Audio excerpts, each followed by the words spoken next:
Sonic Heroes. This is a Sonic game that I have a very turbulent relationship with.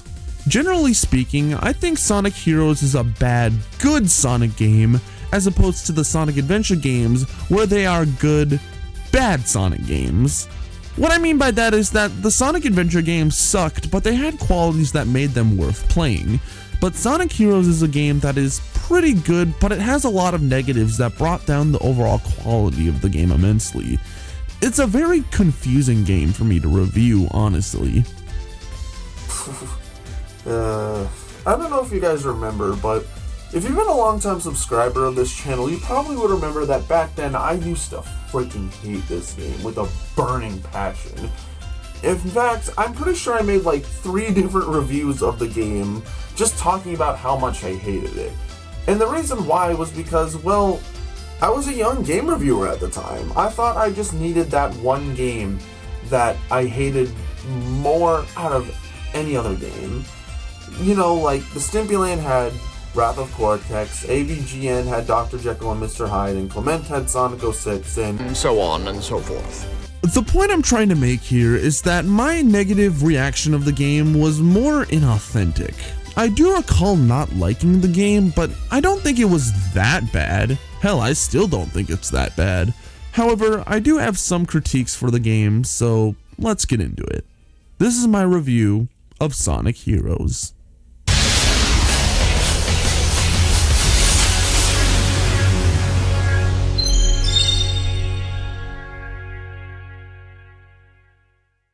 So I first played Sonic Heroes when I got my PS2 Slim back in 2007. I remember liking the game when I was a kid, but it wasn't a game I'd actively play. It was one of those games that I would normally just pick up out of boredom. However, that was when I was a kid. Now that I'm a full-grown adult, how has my perspective changed? Well, just looking at the box, I feel cautiously optimistic. On one hand, I feel excited. A Sonic game with team-based gameplay? A game where you could combine each of the characters' abilities to team up and tackle levels? Honestly, that sounds like a really cool idea, especially for a game based off a franchise that has a large cast of characters like Sonic. However, execution is what matters most, so if this is anything like the Sonic Adventure games, we may not be in for a good time here. But the only way to find out is to hop right in.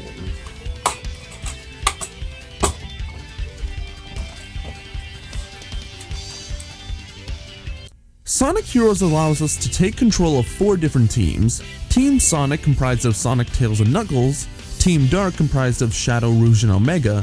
Team Rose, comprised of Amy, Cream, and Big. And last but certainly not least, Team Chaotix, comprised of Espio the Chameleon, Vector the Crocodile, and Charmy the Bee.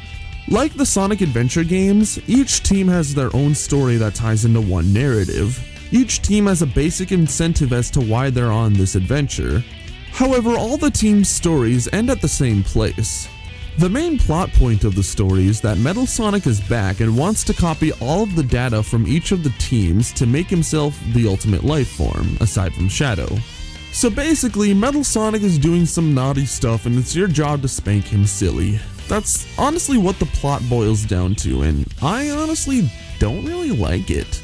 Sure, Sonic Adventure 2 may have had a lot of plot holes, inconsistencies, and plot points that just straight up don't make any sense, but the story established a mysterious tone that made me very intrigued with how the story was going to pan out. What's the secret behind Project Shadow? Who is this Maria character? And why is Sonic being chased by the authorities when he's a known hero? Basically, there was always something going on in each of the cutscenes that made me interested in seeing the next one.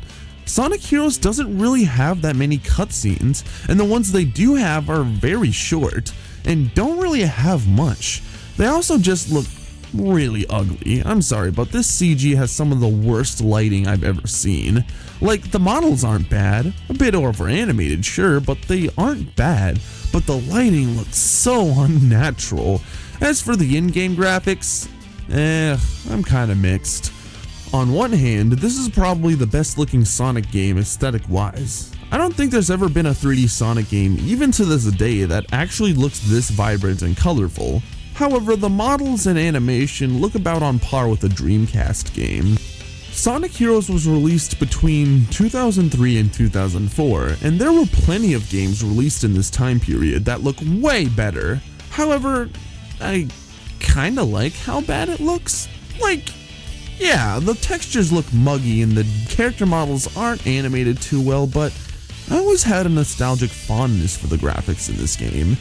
It brings me back to a time where graphics weren't really as realistic or fancy as they are today, and the character models look like action figures, which may be a good or bad thing depending on your personal preference. But for me, I like it. It has so much charm. But as I said in my Crash Twinsanity review, personal charm does not make a game good. Gameplay is what makes a game good. So does Sonic Heroes have fun gameplay? Well, let's talk about it. Hello ladies and gentlemen, Loatin here, and I wanted to take a brief moment to talk about my new EP, Mood Swings. I recently just released it, and if you want to give it a listen, you can click the link on the top right there to listen to the whole EP on YouTube. Or if you want to purchase the tracks individually to play at your own leisure, you can buy the tracks or the whole EP itself on Bandcamp. Thank you so much for your continued support, and now back to our regularly scheduled program.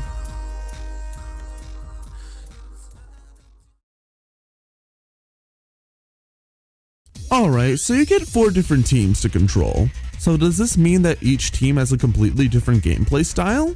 Well, surprisingly, no. Every team plays pretty much the same way, which may not sound like a flaw, but trust me, it is. But we'll save that for later. Basically, each team has 3 formations: speed, power, and flight. Speed formation allows for you to control like a regular Sonic character. Power formation has more of an emphasis on combat, and flight formation, which is self-explanatory. Now, before I get into the design of these levels, I have to talk about the controls, because this game has some bad controls. Just regular bad. Not terribly bad to the point where you'll throw the controller to the ground, but bad enough to create a minor inconvenience that annoys you. The characters, more specifically the speed character, run really fast.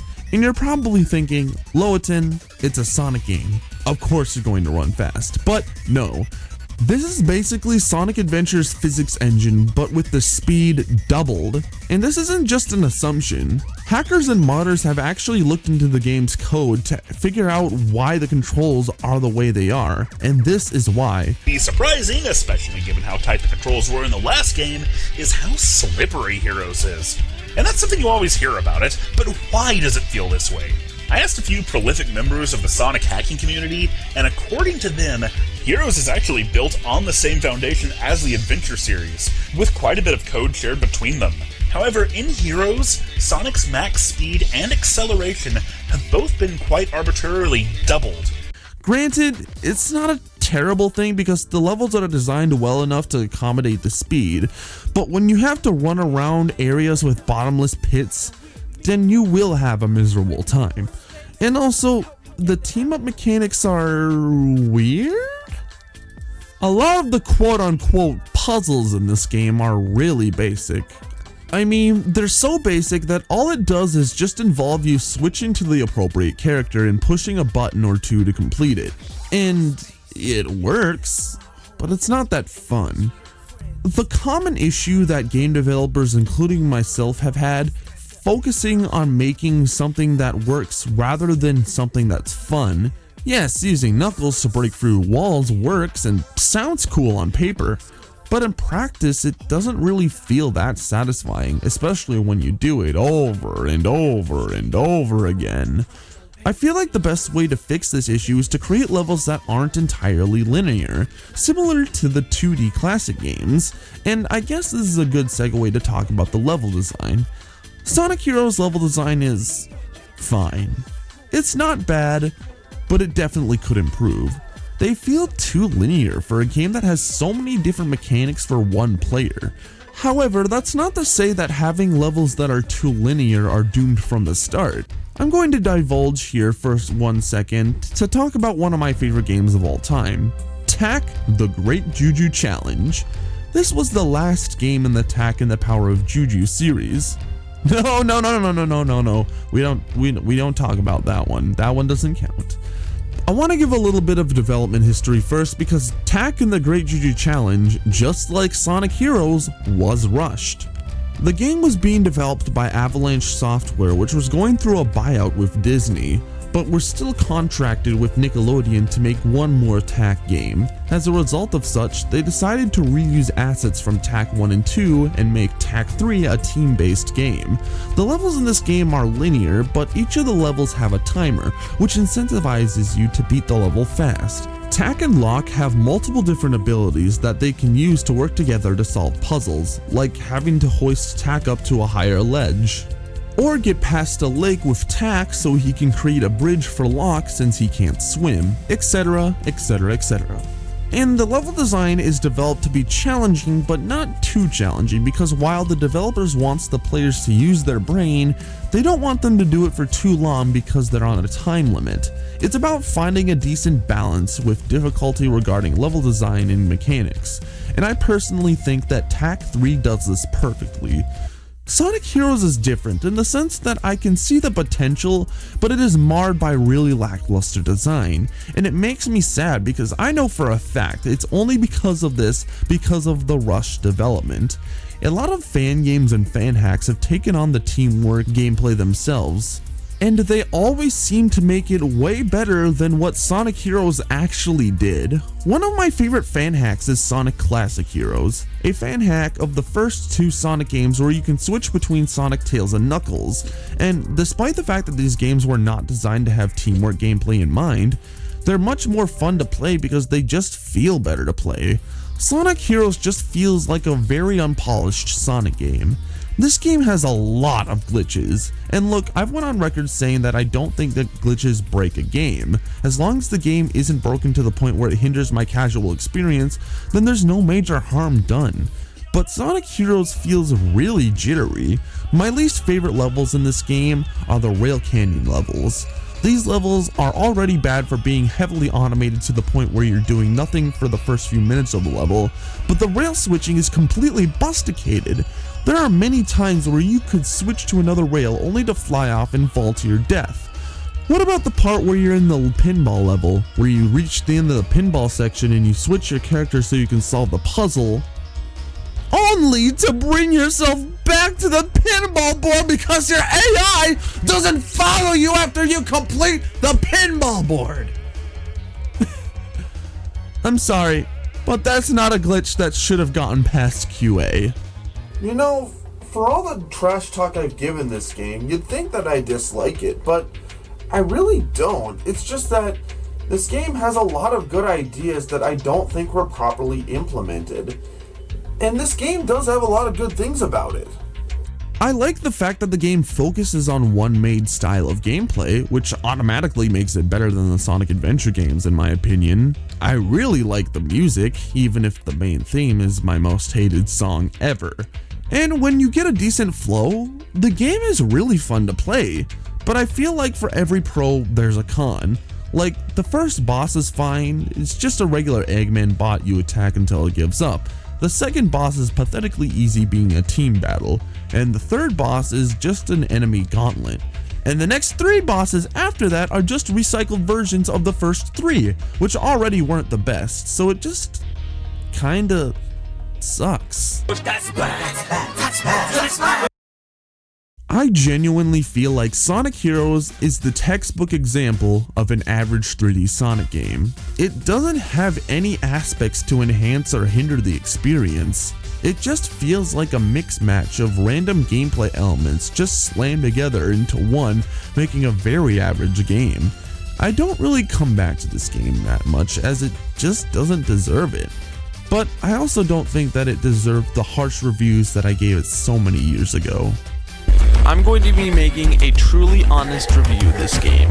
I'm going to be stating how this game is a poor, lazily designed game and back up those reasons with legitimate reasons. I may have written that wrong.